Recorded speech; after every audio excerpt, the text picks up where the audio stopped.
gentlemen, we're here once again. As I always say, another exciting episode of The Point. And our topic today, our main topic is the audacity of JJ Redick to say out loud that prior to the 80s, players couldn't. Come on, guys.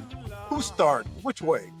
Somebody jump on that, man. I mean, come on, this is the day and age where this is a modern day coach of an NBA team. Remember how grown up the NBA used to be when we were kids, and you would think of the decisions they would make or the things they would say were so lofty.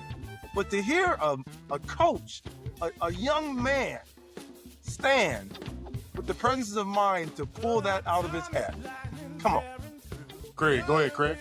Well, the one thing that I love, and I know I keep going back to Michael Jordan, the one thing that I love about him, he's never referred to himself as the GOAT. He never referred to himself as somebody that could have been this or that, because what he knows is the eras are different. And he goes, no matter what your era is, your play is still going to be relative to the game of basketball. Correct. True. Yep. So for people, and it's hard because people get so caught in the here and now that they don't understand that basketball is still fundamentally conceptual, right? It's the same game. Dribble, pass, IQ, boom. Competitiveness, that's all the same. Everything's gonna be transferable, and that doesn't matter what age and what era you were in. And so when people say that, they get caught in their own personal space. Their own relationship. And so that's what I believe. You're right, man. Their own personal relationship with the game and their understanding of the game, because when you don't know what you don't know, you really don't know. But it's funny you mentioned passing. And I was talking to Ed about this earlier. Have the 5 W's of passing changed? The who, what, when, where, and why. Have any of those tenets changed? They don't change. No, they do not change. Ever. Your ability to manipulate doesn't change. We were talking earlier, Ed and I, we were just saying that yes, the packages has changed. You know, the more circus-like attributes have changed. But for example, ball handling and dribbling are two different things. So yes, there's more fancy dribbling, but the people that can handle the ball and manipulate you to their means in the 60s, 70s, and 80s would still do that in the 90s, the O's, the 10s, the 20s, the 30s, the 40s. It doesn't matter because the math and physics of the game remains the same. Ed? I agree. I'm going back to talking about what JJ Redick said. To some extent, when I first heard him say it, because he said it in the past, I thought it was just a generational thing. But him being a coach, him being in the game as long as he has, that's no excuse. It's almost like when Anthony Edwards was saying that Michael Jordan was the only one who had skill back in the day. That's generational. Not to really get an opportunity to see the game the way it was played in the 80s, for me. My thing with JJ Redick is, and where the game is today, what I believe, this is my personal belief, I think more players from the 80s could adjust to the game the way it's played now than the players going back to the 80s. They would have much more problems than the 80s would. I think JJ Redick would struggle in the 80s. Correct. I think the game is far more physical. So he'd have a problem, like I said, with the physicality. JJ Redick he's going to go to his grave being able to shoot the basketball. He will. I believe that. He can shoot it right now. But I think the physicality, the way they played those spot shooters, the way they played them, they were physical, man. Pounding on them, beating on them. That's why they say Steph Curry, they don't understand if he would have, what kind of career he would have if he played in the 80s. It may be a bit different. Well, them guys will break you down. Break you down. You're not coming in the lane in the 80s. Oh, they're going to hurt you. So the game was a lot different. And I think JJ Redick is absolutely wrong when he says these guys can't play now. I just don't believe it. I definitely don't believe it. Speaking of Steph Curry real quickly, in the note, he was at the last of the, you could still touch. Yes. Steph Curry benefited. We talked about that before from this no-touch era. But in regard to JJ Redick, the irony of JJ Redick saying that is that I can think of a plethora of players that were better players than JJ Redick. If he's highlighting how he's fortunate enough to be able to play and quote modern times with his package, there are, man, how long of a list of players are more skilled than JJ from the 60s?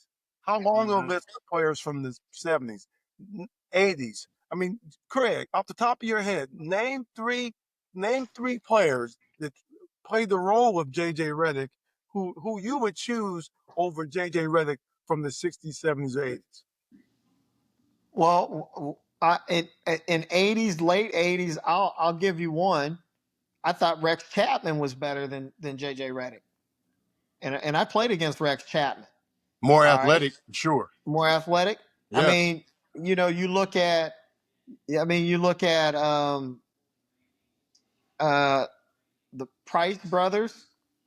Now I know they were more skilled when it came to, Who you mean, but Hart I Price, mean even somebody like we were just talking about the guy from Utah the other day.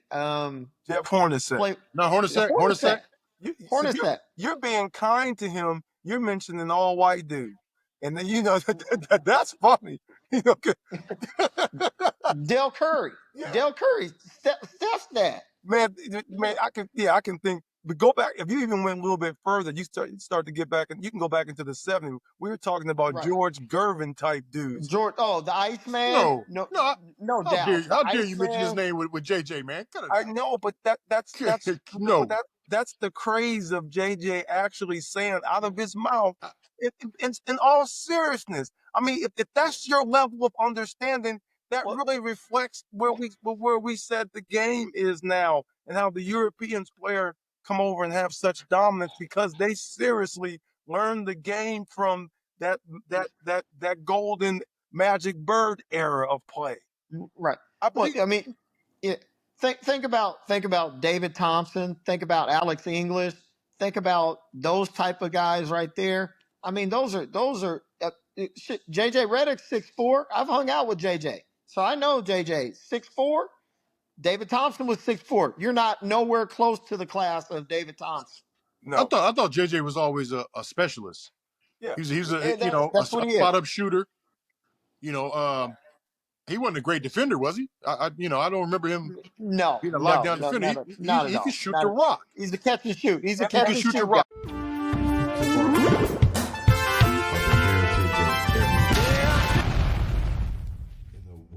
JJ was a specialist, and the thing about it, I'll give JJ the benefit of the doubt that yeah, he would have been able to play a similar role in the ABA, but before the NBA had a 3-point line, how effective is JJ's or how I shouldn't say effective because he still has the same skill set, but how big a role would JJ have had in a 3-point list NBA? And that's the thing about what you were saying earlier, Craig.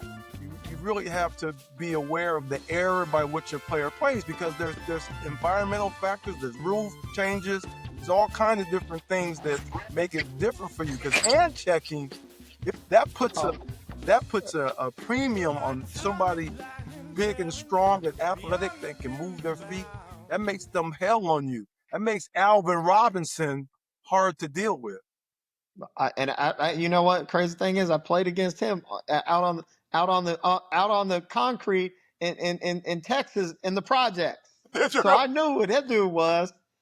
But Tell us about that, Craig. What do you mean you play on the project with him? my family's from San Antonio, Texas. Yeah, All right. yeah, And so I used to every summer I go down there during the summer to visit my dad.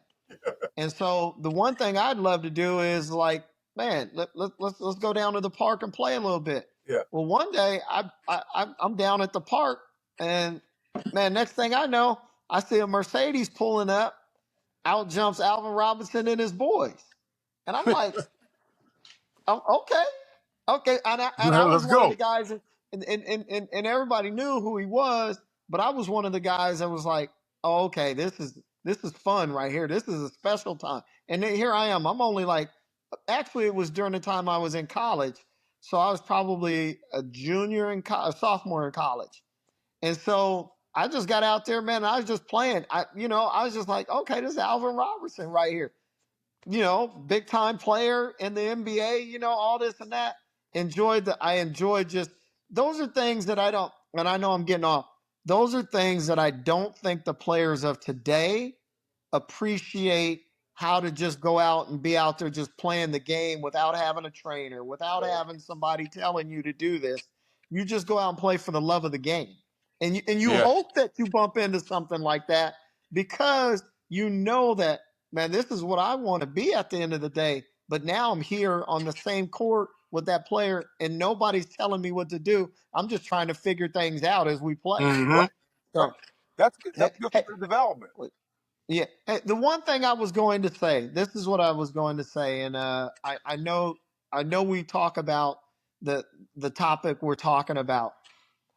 I the one thing that I think I'm starting to really understand and figure out, and I hope that somebody can On can a can speak podcast. to these guys about it, is Come on. is you know I think too many nowadays, everybody wants to compare this and this, as opposed to just appreciating the artistry of the game. The kids today do not go out and play on their own. They Right. are always accompanied by a trainer, which isn't a trainer No, is it's not a not. bad thing in its own No, in its own right. yeah. But to go out and play organically, particularly play against guys that can really play, or older guys that where Right. you don't have where you have some type of disadvantage, whether it's physical, whether it's skill wise, whether it's experience, where you're not the best guy there. When you're You got always to learn how to adapt. that's right. Exactly. Right. Yeah. Right. And that's what I was kind of getting to on that right there, is being out there on the court was Yeah. like, nobody's telling you, you're learning it. And Mm-hmm. so now you're not looking to the side, to the left, to the right on it. And don't get me wrong, because I'm a trainer, and I understand that there is value in having a trainer. Correct. But there's value in just loving the game and being out there trying to go and figure things out by yourself. Mm-hmm. I think they complement each other. You know what I mean? So True. that's what I think. I think, because all everybody's like, well, you got a trainer and this and this, and you're playing a cone and all that. Yeah, yeah, but there's times to show why you're doing this and why you're not doing this. And then there's time that has to be, man, I got to just go out here and I got to put this into play, and I got to figure out how to put these blocks together.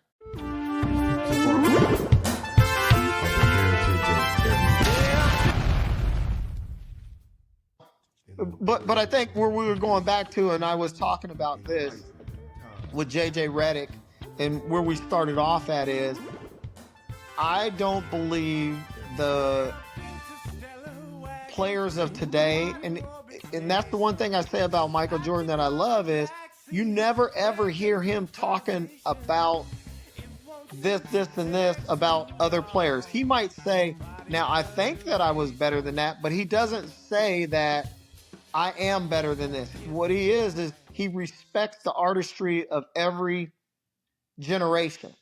And I think that's where players today miss the boat, is they don't, it's like you're an artist, Troy, Mm. right? And there's different type of artistry in which people respect what you do in the artist business, right? Yeah. So it's the same thing with basketball. I'm going to respect whether it's you were in the 70s, the 80s, the 90s, True. the 2000s. I'm That's going to true. respect that.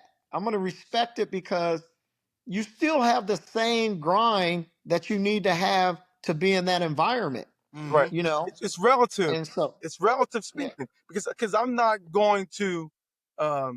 There's no way I'm not going to say that the game isn't constantly evolving, because it right. is. But Yes. the people they were able to manipulate mathematically in the 70s, in the 80s, in the 90s, they're the- they there's those things are still valid. Like I said, they may be dressed a little bit differently. They may have Mm-hmm. on a different outfit, but underneath it all, it's the same person. It's that same person who uses their skill set, whatever that looks like at the moment, to create advantage during play. And those guys were present in the 60s. Those guys were present in the 70s, 80s, and so forth. So to Agreed. actually so to actually say that without that caveat. Now, if you want to say that, hey, there's far more skilled players, technically skilled players today, maybe you could get away with saying that. But That's true. but but your but your basketball self is determined by how you put your is the formula between your athleticism, your skill set, and your intellectual application. So Mm-hmm. There we go. yes, I, and so I, as yep. as an artist, you talked about art and said that I'm an artist. Yes, so at the end of the day, what you put on that canvas in terms of performance represents who you are. So if you're able to do certain things based on your amenities, that's who you are as a player. I believe this, and I I agree. will say this until the time. I don't care what era you played in. Your intellectual application transfers to every era. That that's bar none. It does. That's bar none. Yeah, You see it when teams are trying Yeah. to win championships. You know correct. those who understand the intellectual application rise to the top. And so that's a non-negotiating process for being a high-level player. Is your application now? Are there going to be Mm-hmm. some physical? Are there going to be some those type of players? Yeah, those they're going to be those. But the ones that rise to the top, think about all the ones you think about all the way back to, and I didn't get to watch him much. Bill Russell to Jerry West to Magic Johnson Oh, to Larry Bird Yeah. to Michael Jordan to Kobe Bryant to everybody that you to Jokic. Yeah. The application that on all those players right there, you look at their Never changed. application, their intellectual application to the game, and to what their right. physicality brings to it. They Yep. maximize that level. Correct. So Correct. so that's not Correct. that's non-negotiable, and so those that's where I look at that at. This is an aside, Craig, but where would you put Bill Russell? Where would you rank Bill Russell all time? Speaking of Bill Russell, I think he's top 10. serious. He's a straight winner, and and to win as much as you win, I don't care who you played against. To win as much as he won, him and we always bypass Kareem Abdul-Jabbar when we're talking about this, but he's the same way too. To win consistently at the highest level and be the top, you got to be top 10. You can't be you like I love LeBron James. Don't get me wrong. I love him. Yeah. But you know what? He hasn't won at the highest level like all these other guys have. Has he won? Yeah. But he's been in the Dang. game Cut it out. longer. Hey, Craig, cut Yep. it out. Cut it out, Craig. Craig, have Cut you it have out, you been Yeah. Craig. drinking Cut it that out. mushroom coffee? Are you on that mushroom coffee? What has the LeBron James? He said, "What? You can What's cut Yeah, it." that? he's on that rise, that new mushroom coffee. Craig, come on, man, Hey, you gotta be so careful. Every once in a while, they'll put one of those funny mushrooms in the pack. Yeah, that's why I tell people don't get the I know yeah, you mushroom. guys love yes, I'm. LeBron, man. You said what? I love him to a certain extent. Can, I can love I him say? to a certain extent. How about this? If LeBron James, think about LeBron James as being Tom Brady. Now I won't say this, Craig. Be careful because I tell Ed this all the time. I I can evaluate or I can determine a player's basketball IQ by How how you they evaluate? evaluate LeBron Exactly. James. So, Yes. so listen to me now. Be careful because if LeBron James is Tom Brady, you're talking about a guy that went to going to 8 straight Super Bowls and That means in 9 out of 10 Super Bowls, that means 8 straight NFC conference championships. Woo! That'd be Tom. Right? I get it. I get it. I But get it. But would but you but also, would you take Tom Brady's title away from him if he had been to 8 straight Super Bowls? Would you be ready to take his title away? Not saying no. LeBron has a title, but comparing careers, that's the GOAT. Tom Brady's the football GOAT. If he went to 8 straight Super Bowls, would that make him better or or have a lesser candidacy? I get what you're saying. I get what you're saying. But when we're talking about top of the top, 8 of them. 8 of them. The 8 straight Super Bowls with 3 different organizations. Hey, let me finish that, Craig. The top of the top, what? I want to see where you at. top of the top means to me is like, and it's hard because I know there's certain people that are in this right here that Yeah, look at it and go, don't get me wrong, LeBron's a winner, no doubt about it, right? No doubt about it. yeah. But to me, how you get to winning also is part of when you talk about being at the top. And you start talking about, and I know obviously it's different. Bill Russell stayed with the Celtics. He won he didn't go anywhere else. Kareem only went from the Minneapolis to the Los Angeles Lakers. Magic Johnson stayed with who Yeah. he stayed with. Went to Milwaukee. Kobe stayed with who he was. So going back to what we were saying though is, I think I just hearing players talk about LeBron, he's one of the most intellectual players that has ever played the game. How he Right, looks at it, right? right. I'm not looking at that. I'm not saying LeBron's not an intellectual player because I think he is. What I'm saying is when you start looking at the top players, and he's one of the top players. He's done a lot in the game. Whenever I see, whenever I see people, it's like the way the game has changed these days is this right here. Everybody wants to like go to a place where they can be better as opposed to being the player that is the one that's making the place they're in a lot better.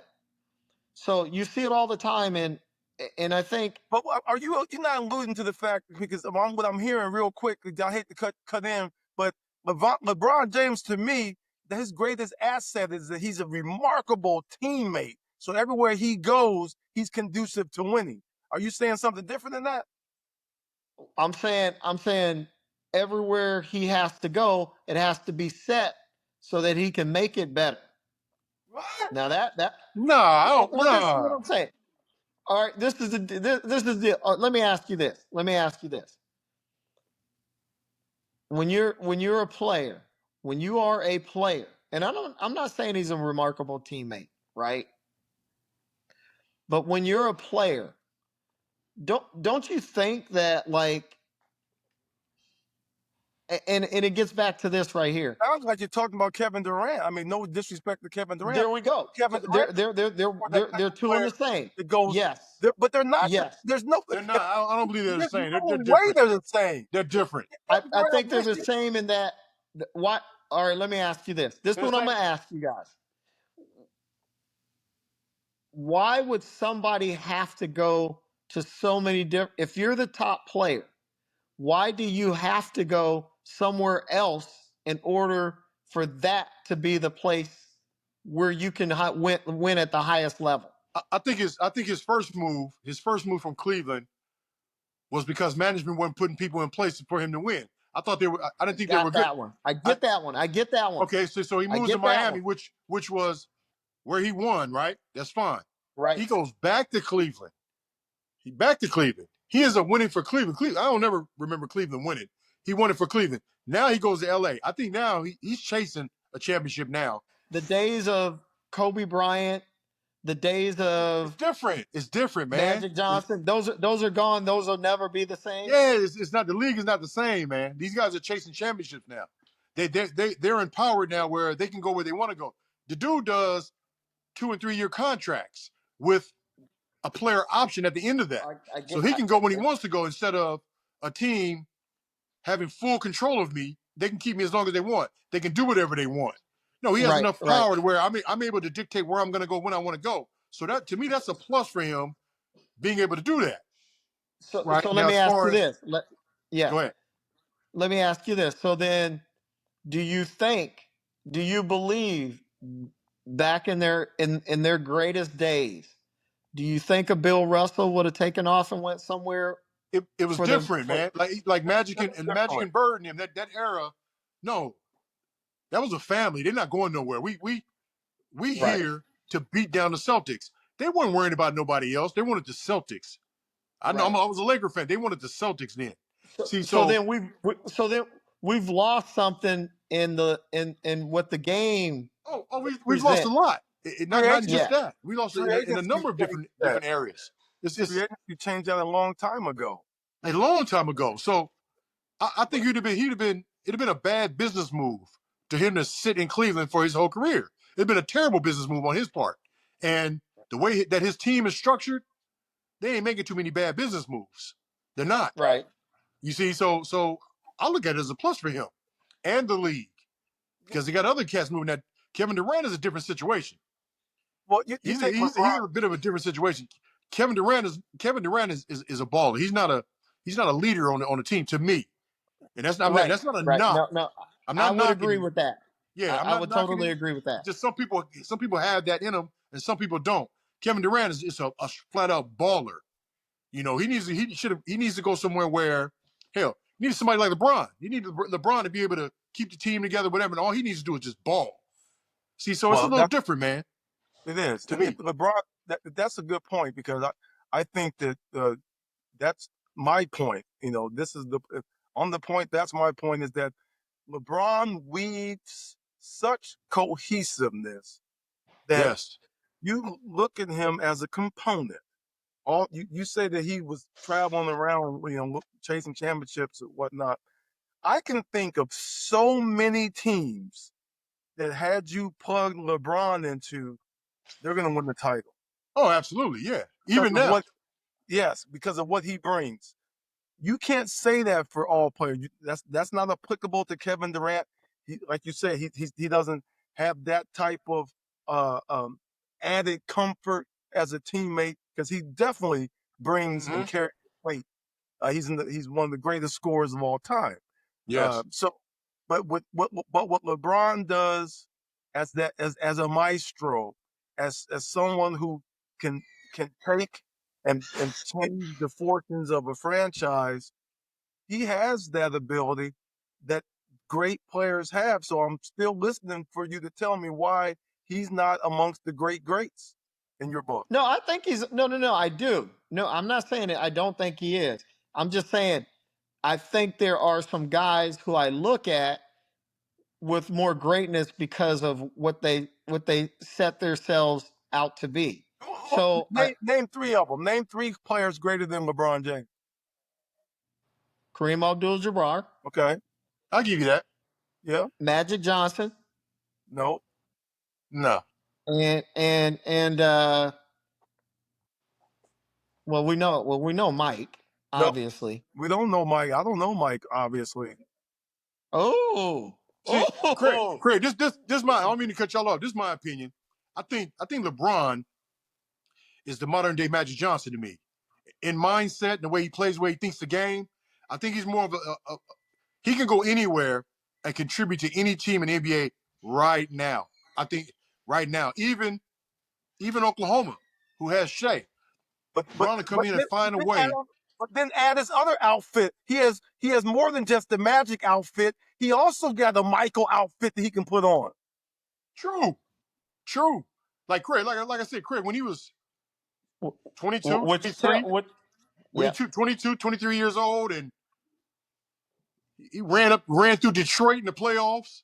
He beat down the Wizards. You know, that's he was a baby then. We're right. talking about a LeBron now who he's not even half the athlete he was back then. He's playing off of sheer greatness right now. The dude's special, man. He's a special player, a special athlete. And like I said, the league is gonna miss him when he's gone. Oh, They're gonna miss him. no doubt. No doubt.